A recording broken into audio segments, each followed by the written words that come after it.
The rain had just stopped when the warriors' boots sank into the sodden earth, carrying with them the stench of iron and blood. Smoke rose in thin, gray plumes from the scattered huts of the ravaged village. Wooden beams cracked under the weight of flame, and the cries of the wounded were swallowed by the crows already circling above. This was not his first raid, nor would it be his last. War was his trade and destruction its currency. Among the spoils of the night-broken shields, half-burnt grain sacks, and terrified villagers driven from their homes stood a single figure that caught his eye. She was not cowering like the others. She did not scream or try to flee. Instead, she stood at the edge of the firelight, her bare feet blackened by soot, her hands folded together as if in quiet prayer. She was younger than he first thought, though not a child. Her face bore no expression of terror, only a stillness that unsettled him more than shrieks would have. Her hair was tangled with ash, and the hem of her dress was torn, but there was a strange dignity in the way she held herself, as though the ruin around her did not belong to her world at all. The warrior dismounted, his armor clinking as he approached. His companions were already dragging prisoners into the mud, laughing, shoving, dividing spoils. Yet this one he claimed for himself, gripping her wrist with a calloused hand and binding it with a strip of leather. She did not resist. Her skin was cool, her pulse steady. "You belong to me now," he said, his voice coarse from shouting. "Orders in battle." She looked up at him then, and though her lips were pressed together, her eyes seemed to speak. They were not eyes of a broken captive. They were deep, dark wells, reflecting neither fear nor rage, but something altogether different, something watchful. Like a hunter biding its time. It unsettled him. He yanked at the binding, tugging her close as though to remind her of her place. Yet the stillness in her gaze remained unbroken. They camped in the ruins that night, his men drunk on stolen ale and their own violence. Fires flickered between broken walls. The warrior sat apart from them with his prize at his side, her wrists tied but her spine straight. He studied her in the light of the flames, chewing at a strip of salted meat, his thoughts darker than the night beyond. She had spoken no word since he seized her, not even when one of his men jeered, suggesting what might be done with such a quiet, pretty thing. The warrior snarled them into silence, not from mercy, but because he wanted to hear her voice himself. Finally, when the camp settled into a dull roar of laughter and snores, he leaned close. "Tell me your name," he said. For the first time, her lips parted. Her voice was softer than he imagined, a mere thread of sound against the crackle of fire.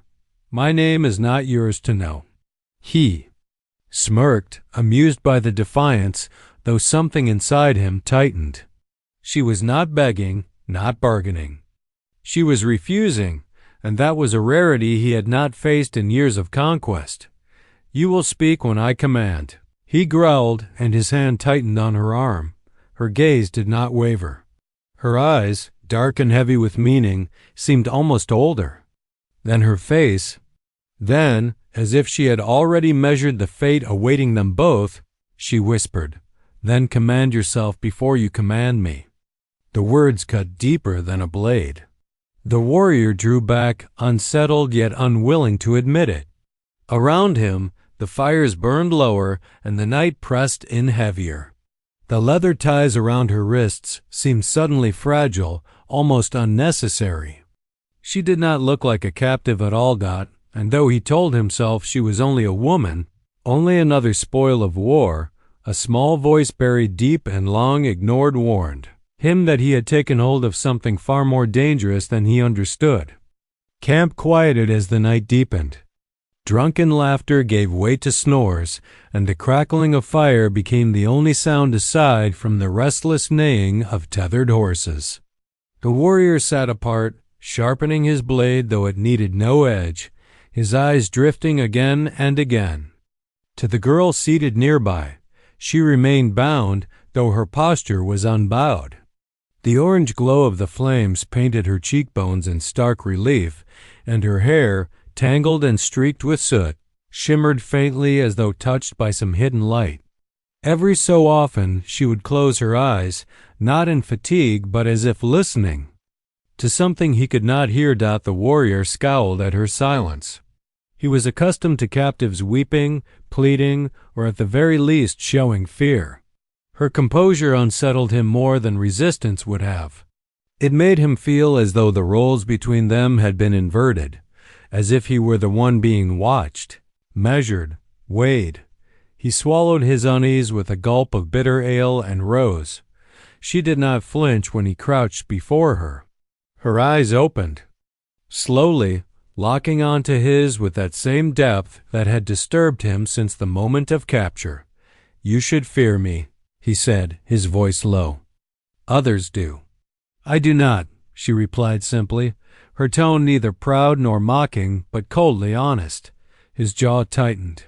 He reached for the knot binding her wrists, not to untie it, but to test its strength. Her skin was warm beneath his fingers now, her pulse steady as before. He leaned closer, his breath rough with drink, and searched her face for cracks in the calm. It was then she spoke again, softer than the sighing wind. "Don't raise my skirt, please." The words struck him like a stone dropped into still water. They were not begged.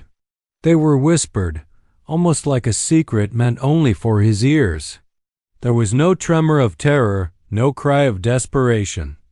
Instead, the request hung heavy, laced with a strange finality like the toll of a bell before an execution. He froze, still crouched, his hand hovering just above her thigh. Something about the way she said it unsettled him more than any scream could have. It was as if she were not pleading for her own safety, but warning him of something he could not yet see. "Why say such a thing?" he asked, his tone rougher than he intended.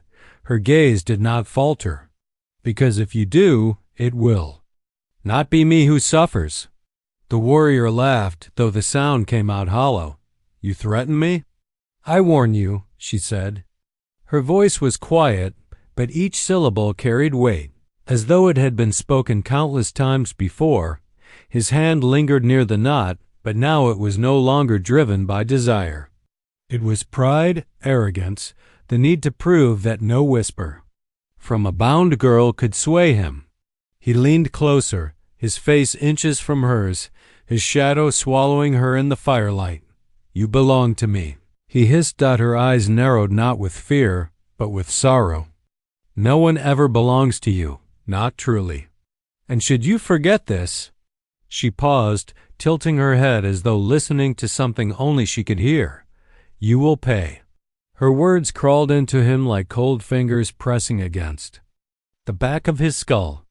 The campfire popped, sending sparks spiraling into the night. Somewhere in the distance, a wolf howled. He tried to shake off the sensation, telling himself she was only playing at mystery, trying to rattle him. But the truth was already pressing down on his chest. He was rattled. Deeply. He pulled back abruptly, standing tall above her. The ale had soured in his stomach. His blade now felt heavier at his side, and for the first time in many years, sleep seemed a dangerous thing. The girl lowered her gaze to the earth, saying nothing more. Yet her whisper lingered in the warrior's ears, echoing louder than the crackle of flames, louder than the snores of his men. "Don't raise my skirt, please." And though he told himself he would not heed her words, that he was no man to bend to the murmurs of a captive, his hand trembled slightly as he adjusted his cloak. The night seemed thicker around them, as though the darkness itself had listened and was waiting. The warrior could not sleep.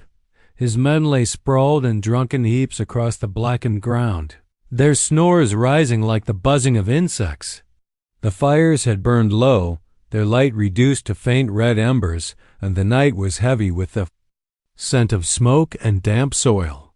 Yet no cloak, no ale, no exhaustion could shield him from the whisper that echoed endlessly in his skull. "Don't raise my skirt, please." Her voice had not trembled. It had not pleaded. That was what gnawed at him most. It had been steady, deliberate, more like a warning carved into stone than a desperate cry for mercy. He replayed it over and over, and with each repetition his pride grew restless. He was a warrior, seasoned in conquest, and never once had he bowed to the fears of others.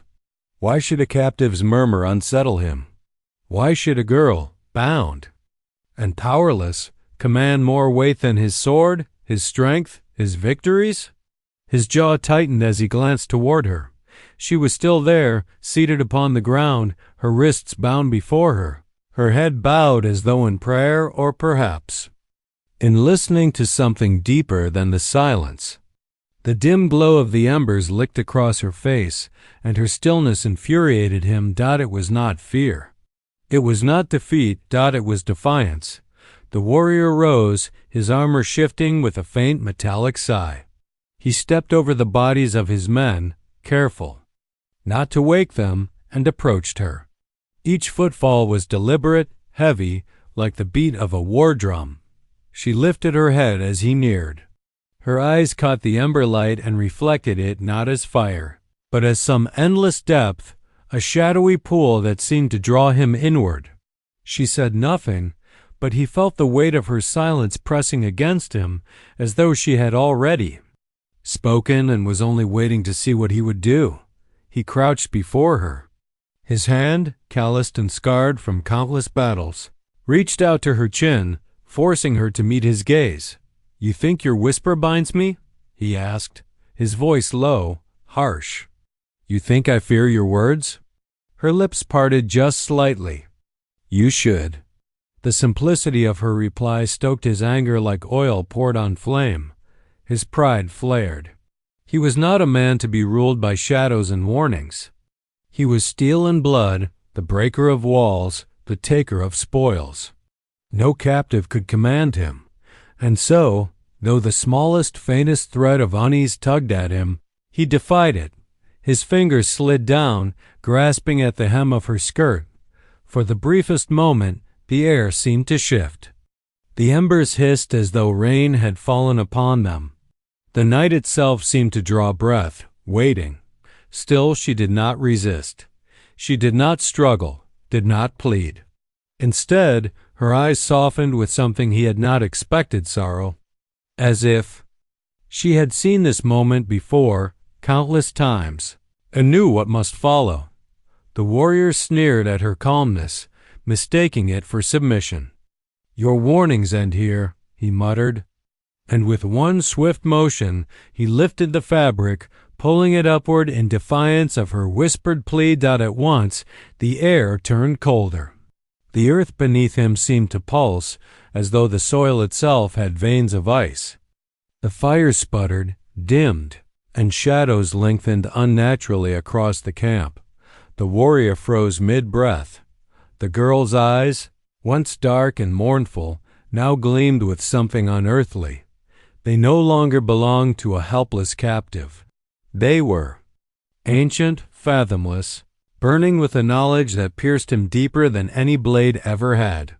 "You should not have done that," she whispered. Her words were not scolding, not even vengeful. They were final. The warrior's pride swelled to protest, but before his tongue could form words, a shiver cut down his spine like the stroke of a frozen sword. His chest tightened. His hand, so steady in battle, trembled against his will. Night had changed, and though he did not yet know the full cost of his defiance, he felt, with sudden and crushing certainty, that he had crossed a threshold from which there could be no return. The moment he lifted the fabric, something in the world broke. At first, it was subtle. A hush fell upon the camp, so complete that even the snores of his drunken comrades seemed swallowed whole. The embers of the fire gave a final crackle, then dimmed to a faint red glow, as though choked by invisible hands. The warrior's breath fogged in the air, though the night had not been cold before. He dropped the hem of her skirt, startled, his pride cloaking his unease. His hand twitched toward the hilt of his sword, as if steel could protect him from a thing he could not see. Girl looked up slowly. Her eyes no longer bore the softness of sorrow nor the steady warning of restraint. They gleamed with something older, something vast and merciless. They were no longer the eyes of a mortal girl, but dark lanterns burning with a light that did not belong to the world of men. The warrior staggered back a pace, his boots sinking into the damp earth. For the first time in many years, he felt small. What sorcery is this? He spat, his voice too loud in the oppressive silence. She tilted her head, her bonds falling away as if they had never been tied. The leather thongs slipped from her wrists like water off stone. She did not rub her skin where they had bound her. She only stood, the firelight bending strangely around her, as though reluctant to touch her. "It is not sorcery," she said. Her voice calm, resonant, echoing in the hollows of his bones. "It is consequence." Her words pierced deeper than arrows. He reached for his sword, but his hand froze midway, trembling violently. His body betrayed him. His fingers curled, but could not grasp. His legs rooted into the ground, heavy as if chains were coiling around them. The girl, no. The thing he had mistaken for a girl took a step closer. Her bare feet left no impression on the wet earth. Shadows trailed behind her like living things, writhing and stretching in directions the fire's glow could not explain. "You were warned," she said softly. "You were given a choice." He tried to snarl, to bark defiance, to remind her he was a warrior feared across kingdoms. But no sound came. His throat tightened, his voice stolen, and then he felt it, the tearing dot it began in his chest, not of flesh but of spirit. A cold hand seemed to slip through his rib cage, invisible and merciless, wrapping around something deep within. His vision blurred, the edges of the world turning gray. He tried to clutch at his chest, but his arms hung useless at his sides. The girl's eyes glowed brighter, and she whispered not to him, but to the air, to the night, to something unseen. Her words were in no tongue he knew, each syllable layered, echoing like many voices speaking through one. The tearing grew worse. He gasped, though no air came. His spirit strained, pulled forward, tethered by threads he could not see. He felt himself unraveling, not dying but being unmade. Then, in a rush of clarity, he realized she was not taking his life. She was taking his soul. The threads of it pulled from his chest and streamed toward her like smoke drawn into a flame. Yet she did not consume it. She bound it. He felt himself tied to her, locked, imprisoned in a darkness beyond the flesh. The girl's whisper ceased. Silence returned. She looked at him, her face again calm, human, almost sorrowful. "It is done," she said. He collapsed to his knees, his body heavy, his chest hollow. His breath returned, ragged and shallow, but it brought no relief. He was alive, yet something essential had been stripped away. He looked at her, confusion and rage burning in his eyes. "What have you done to me?" Her gaze lingered, distant, almost pitying. "I have bound you, as others before you, as others after you. You are no longer whole. Your soul will never be free again." The words struck him harder than any blade, and in the smoldering ruins of the village, with his men still asleep and the night pressing heavy upon him, the warrior realized his true defeat had just begun. The warrior remained on his knees, gasping, his palms pressed into the mud as though the earth itself were the only anchor keeping him from unraveling entirely. The taste of ash clung to his tongue, and a hollow ache throbbed in his chest where his heart still beat but no longer felt like his own. He lifted his head slowly, his vision clouded by shadow. The girl or the seer or whatever she truly was stood above him, calm and unflinching. The night air around her seemed thicker, like a veil of smoke, though no fire burned near her. Her eyes glowed faintly, as if embers had taken root within. "Them, what have you done?" He croaked again, his voice broken. I have only given you what you chose, she replied, her tone even, neither cruel nor kind. You were warned. You defied, and so now you are bound. The warrior tried to rise, but his body felt strange, foreign. His limbs obeyed him, yet sluggishly, as though each motion waded through water. He staggered to his feet, gripping the hilt of his sword, and finally drew it. The blade gleamed faintly in the weak firelight, but it felt heavier than ever before. You cannot bind me, he spat, though even he heard the doubt in his own words. Her expression did not change. I already have, and then he felt it again, the threads. Invisible, woven through his chest, tugging whenever she shifted her gaze. It was not a rope around his neck, not a chain upon his wrists. It was deeper, crueler. His soul itself was lashed to her, knotted and sewn tight. He swung his blade in fury, a wide arc that should have cleaved her in two. But the strike faltered. His arms burned with sudden weakness, his grip loosened, and the steel clattered uselessly to the ground. At her feet, the warrior staggered back, staring at his own treacherous hands. They had never betrayed him before. They had held steel steady through storms, slaughtered men larger and stronger than himself. But now they quivered as if aged, as if burdened with invisible weight. The girl bent, not to pick up the sword, but to step past it as though it no longer mattered. Her presence pressed against him, not by touch but by the invisible tether that hummed between them. You will live, she said softly. You will fight. You will eat, drink, laugh, and curse, as before, but you will never again be whole. Part of you is mine, and when you die, that part will not follow you to rest. It will remain here, bound, wandering, empty. Her words were spoken with such certainty that the warrior's chest constricted. He wanted to roar, to strike her down, to tear the curse from his flesh. Yet deep in his bones he knew she spoke the truth. He could feel the hollow inside him, the echo where once there had been a steady fire. Release me, he growled, though the desperation in his tone betrayed him. Her eyes flickered with something like pity. You cannot be released. You can only endure. The warrior's rage burned hotter, trying to swallow the gnawing dread. Then I will kill you. And when you are dead, your curse will die with you. For the first time, her lips curved into something that might have been a smile.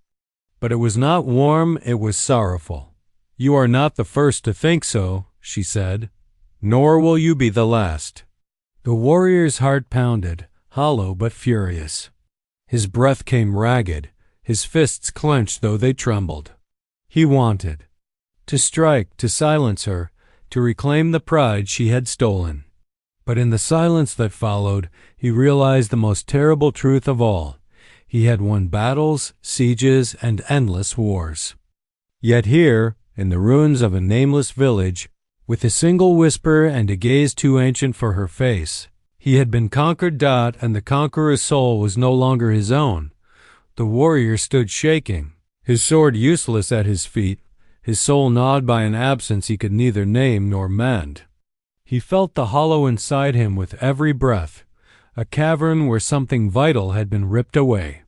And she, this girl, this seer, this shadow in human skin, watched him with the stillness of stone. At last she spoke. You wonder what I...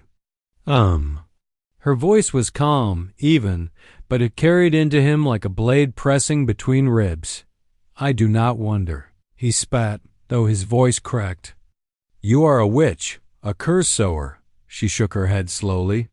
No, I was once as you see me now, flesh, bone, heart, mortal. The warrior laughed bitterly, though the sound had no strength.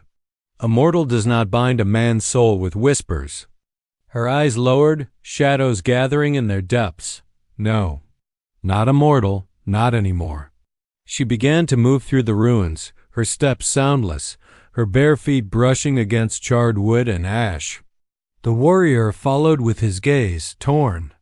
between hatred and annoying compulsion to listen.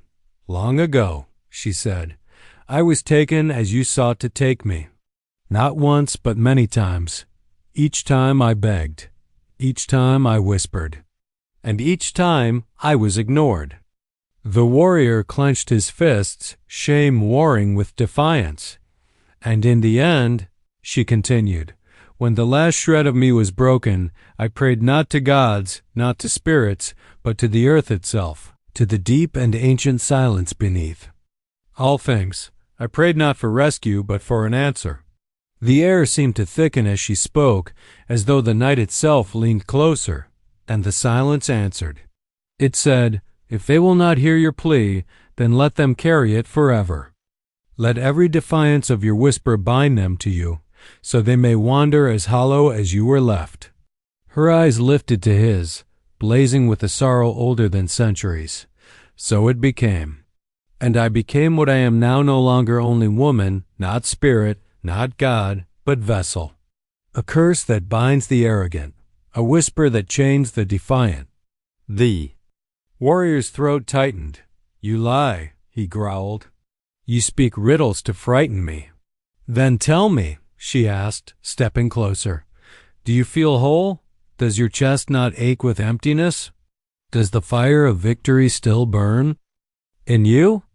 He opened his mouth to snarl denial, but the words withered. His chest did ache. His breath was shallow. The pride that once blazed in his belly flickered like a dying candle. He was still standing, still breathing, still alive but dimmer. Lesser. Her gaze softened, though it held no comfort. You feel it because you are bound. You will live as before, yet never fully. You will take victories, but they will not fill you. You will drink, but you will not be quenched. You will touch, but never again will you feel whole. The warrior staggered back, shaking his head. No, no, I will not live as a husk. I will kill you, I swear it. She looked at him as though she had heard those words before, too many. Time's to count. You may try, she said, almost gently.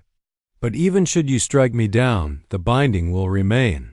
I do not carry the curse. I am the curse. My death would only feed it. He stared at her, horror clawing at the edges of his mind. He had faced kings, demons of steel and fire, endless armies. But never had he faced an enemy that could not be slain. You are a monster, he whispered, her lips curved faintly, not in mockery but in weary resignation. No, she said. I am what monsters made me. And with those words, the warrior understood the most terrible truth. She was not his prisoner. He was hers. The days that followed bled together, though the warrior told himself nothing had changed. He still strode at the front of his band, still raised his sword against enemies, still won. Villages burned, men fell, gold and flesh were taken as spoils. Outwardly, he was the same scars, the same iron will, the same reputation whispered in taverns and campfires.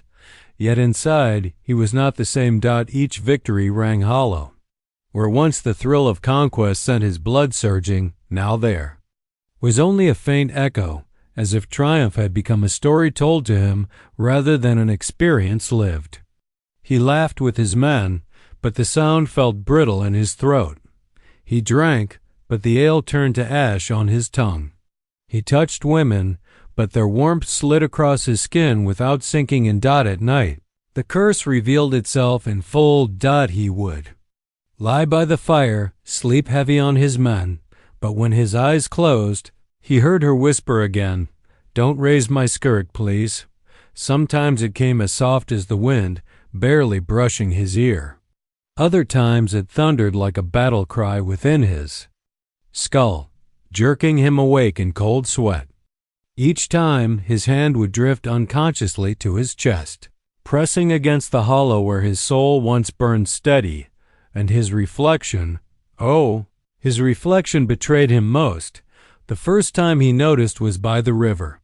He had bent to wash, blood from his hands, and when the water cleared, He saw not only his own face, but another behind it, her eyes, faint, ghostly, layered over his features. He recoiled, the water splashing, and his men mocked him for leaping at shadows, but it continued. In every polished helm, in every pool of rain, in every puddle of spilled wine, her eyes stared back at him through his own. They were not always accusatory. Sometimes they were mournful. Sometimes they were endless voids.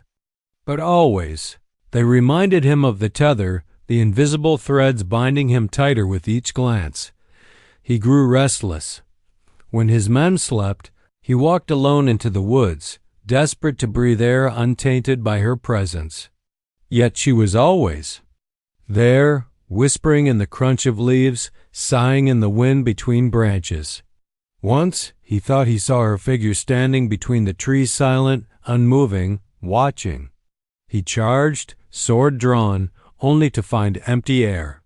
His laughter at the folly was hollow and ended in a shiver. Food turned bland, drink turned sour, pleasures of flesh turned to dust in his hands. His men noticed. They whispered of his temper, of his sudden silences, of the way his eyes seemed fixed on things no one else could see. Some said he had grown mad. Others said he had struck a bargain with spirits. But none guessed the truth, that a part of him no longer belonged to him, and the warrior proud, unbending, undefeated, could not bear it. He fought harder in battle, hoping the clash of steel might drown the whispers. He sought more spoils, hoping wealth might fill the hollow. He drowned himself in drink, hoping to forget. But the emptiness clung to him like a second skin. Worst of all was the night he dreamed of her. In the dream, she sat across from him in the ruins where they first met, her wrists still bound but her gaze unbroken.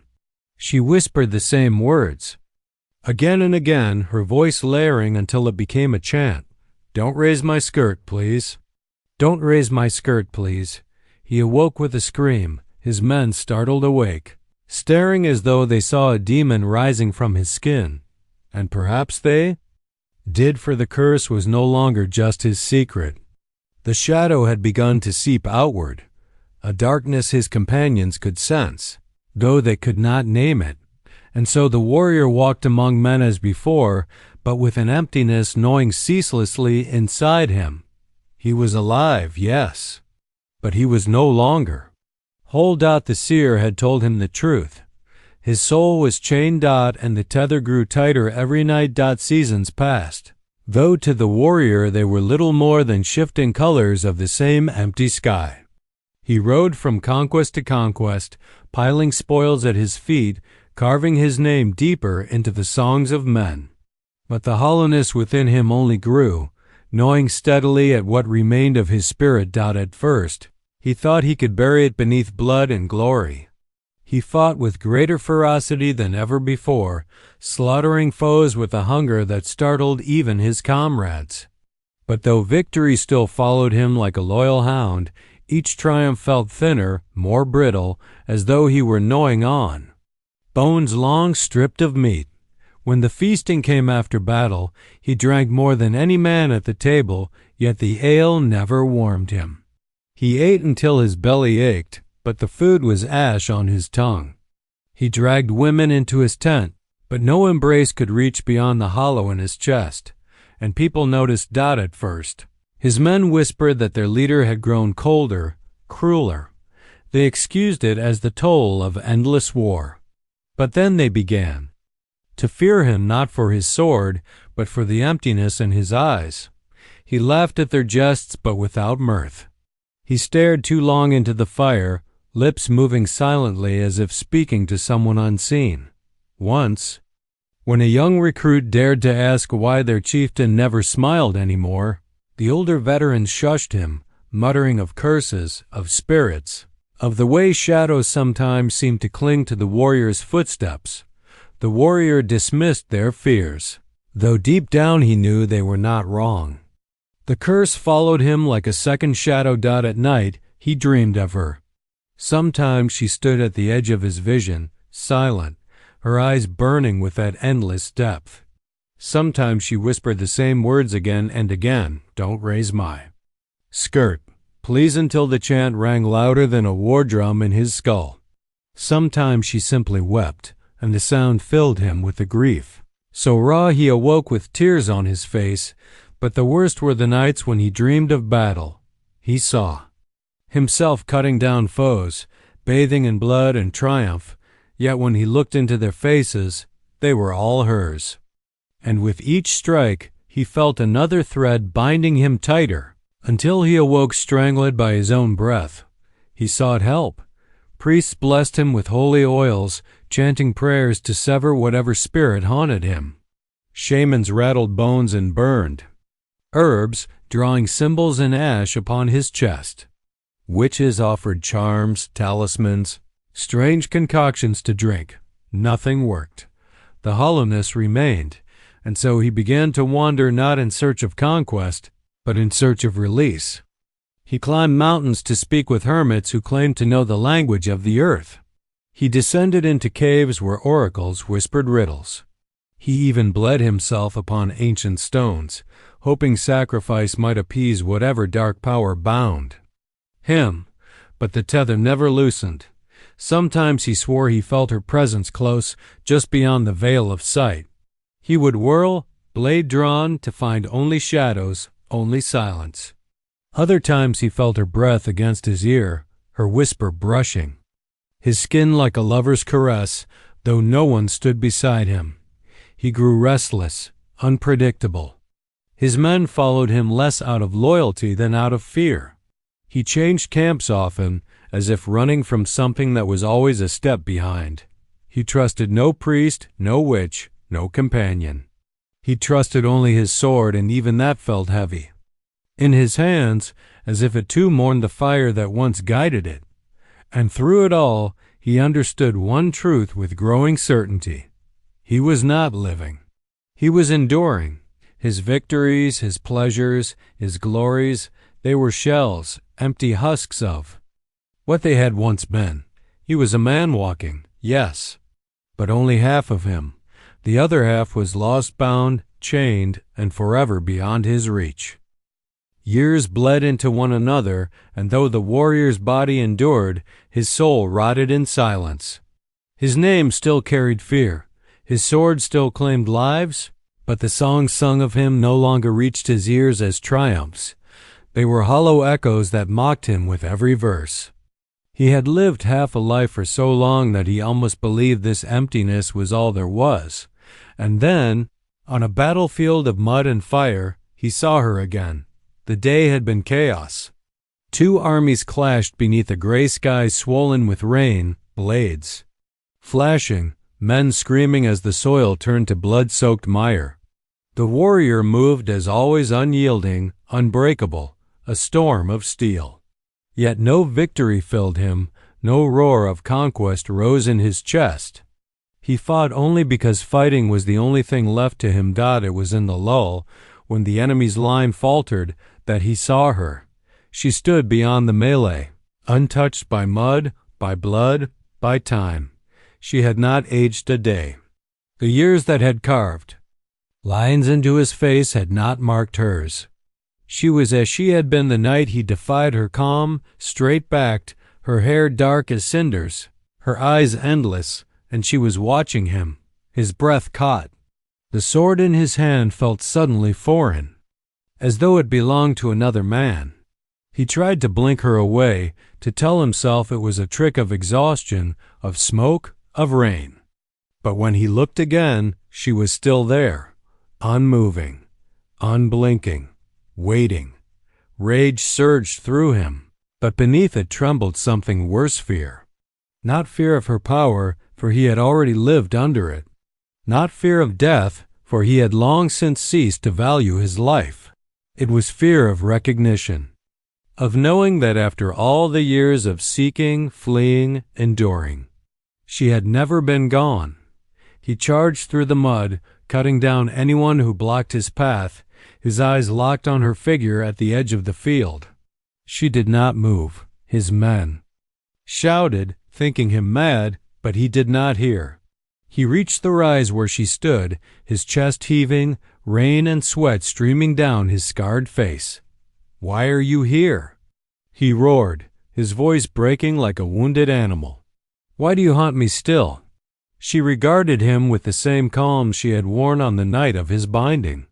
The battlefield raged around them, but in the circle of her gaze there was only silence. "Because you are mine," she said softly. The words struck like a hammer.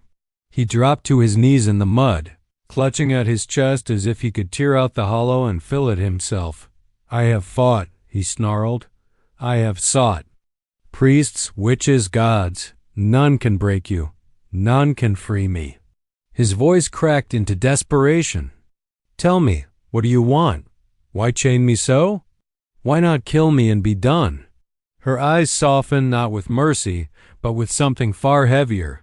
"You do not understand," she whispered. "You chained yourself. When you defied the plea, you chose the binding. I did not hunt you. I never had to. You carry me within you. Wherever you go, there I am." His head fell forward, rain splattering against the ground. His fingers dug into the mud as if he could bury himself from her gaze. "You lie," he muttered, though the conviction was gone. "I am truth," she said, and when he dared look up, he saw no malice in her expression, no triumph in his torment. Only inevitability. Only the gaze of something beyond the reach of swords, beyond the reach of prayer, beyond the reach of time itself. And he knew then, as the battle raged and men screamed around him, that there would be no release, no victory. No end. He was hers. He had always been hers, and he would be, until the last flicker of his hollow soul was ground into dust. The battlefield quieted by nightfall, strewn with broken shields and broken bodies. Smoke hung thick, the smell of iron and ash heavy in the lungs. The warrior stood among the carnage, sword dangling at his side, blood dripping from its edge. His men hailed him, as they always did, for yet another victory. But the shouts of triumph were muffled, distant, like the echoes of a dream slipping away on waking. He did not hear them. He heard only her. The seer had vanished from the ridge as suddenly as she had appeared, her figure dissolving into the storm and smoke. Yet her presence clung to him more tightly than chains. He could still feel her gaze on his skin, still taste her words in the hollow where his soul had once burned bright. "You chained yourself." He staggered away from his men, ignoring their calls, and sank down upon a stone at the edge of the field. His armor pressed heavy on his shoulders, but heavier still was the weight inside him, the emptiness that had been growing for years, now too vast to deny that he thought of all he had done since that night in the ruined village. Of the gold he had piled at his feet, of the women he had taken, of the kings he had humbled. He had sought meaning in each conquest, hoping the next would fill the void. But none had. Each victory was thinner than the last, each joy slipping through his fingers like smoke. Now, as he stared into the horizon where the moon fought through clouds, he understood. The curse was not meant to kill him. It was worse than death. It was to hollow him, to leave him restless, hungry, unfulfilled, forever reaching, never grasping. He would live, yes, and men would still sing of him, still fear his name. But his laughter would never be true, his triumphs never whole, his heart never free. He was a cage that walked, and she, the seer, the whisper, the vessel of sorrow, was the keeper of its key. His hand drifted to his chest, pressing against the steady beat of his heart. It thudded strong, but it was no longer his own. It belonged to the tether, to the threads invisible and unbreakable that tied him to her across distance and time. Even should he live 100 years, even should he die tomorrow, that truth would not change. One of his men approached cautiously, asking if he was wounded. The warrior raised his head, and the man flinched. Perhaps it was the emptiness in his eyes, or the way the shadows seemed to cling a moment too long to his figure. Whatever it was, the man stepped back quickly and did not speak again. The warrior almost laughed. He had become the thing they feared not for his strength, but for his emptiness. They thought him untouchable, cursed by gods, favored by demons. Perhaps they were not wrong, yet inside he knew the truth. He was not cursed by gods. He was cursed by himself, by pride, by defiance, by the refusal to heed a whisper that was never truly a plea, but a warning. Don't raise my skirt, please. The words echoed, softer now, but eternal. They would echo until his last breath. He tilted his head back, staring into the sky as rain began to fall again, washing blood from his armor, streaking his face. He did not move. He did not wipe it away, because he knew now, with certainty that crushed all hope, there would be no release.